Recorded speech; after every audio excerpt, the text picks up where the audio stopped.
ایک secondary school کے head master کہتے ہیں کہ میں نے اسکول کے باہر لکھوا دیا کہ اسکول کی عمارت پر لکھائی کرنا منع ہے۔ ایک دن جب میں اسکول پہنچا تو کیا دیکھتا ہوں کہ کسی نے اسکول کی ساری بیرونی دیواروں کو انتہائی بے دردی سے اسپرے پینٹ کے ساتھ خرافات لکھ کر اور گندے نقش و نگار بنا کر خراب کر ڈالا ہے۔ میرے اسکول کے لیے یہ پہلا اور افسوسناک واقعہ تھا۔ میں نے اسکول جا کر کچھ اسٹاف کے ذمہ لگایا کہ اس حرکت کرنے والے بچے کا پتہ چلائیں۔ حاضر و غائب کا ریکارڈ دیکھنے اور چند بچوں سے پوچھ گچھ کے بعد ہمیں ایک لڑکے کے بارے میں پتہ چل گیا جس نے یہ حرکت کی تھی۔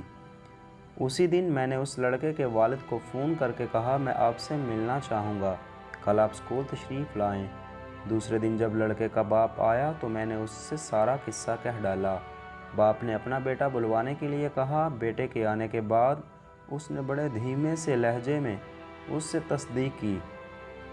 لڑکے نے اعتراف کیا تو باپ نے وہیں بیٹھے بیٹھے ایک رنگ ساز کو فون کر کے بلایا، دیواروں کو پہلے جیسا رنگ کرنے کی بات کی، مجھ سے اپنے بیٹے کی رویے کی معافی مانگی، اجازت لے کر اٹھا اور اپنے بیٹے کے سر پر شفقت سے پیار کیا اور دھیمی سی آواز میں اس سے کہا، بیٹے اگر میرا سر اونچا نہیں کر سکتے تو کوئی ایسا کام تو نہ کرو جس سے میرا سر نیچا ہو، اور یہ کہتے ہوئے چلا گیا۔ میں نے دیکھا کہ لڑکے نے اپنا منہ اپنے ہاتھوں میں چھپا لیا تھا، واضح دکھائی دے رہا تھا کہ وہ رو رہا ہے۔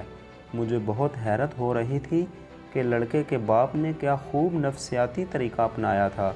اس کی چھوٹی سی بات نے جو کام کر دکھایا تھا ویسا نتیجہ تو مار پیٹ سے بھی نہ حاصل ہو پاتا۔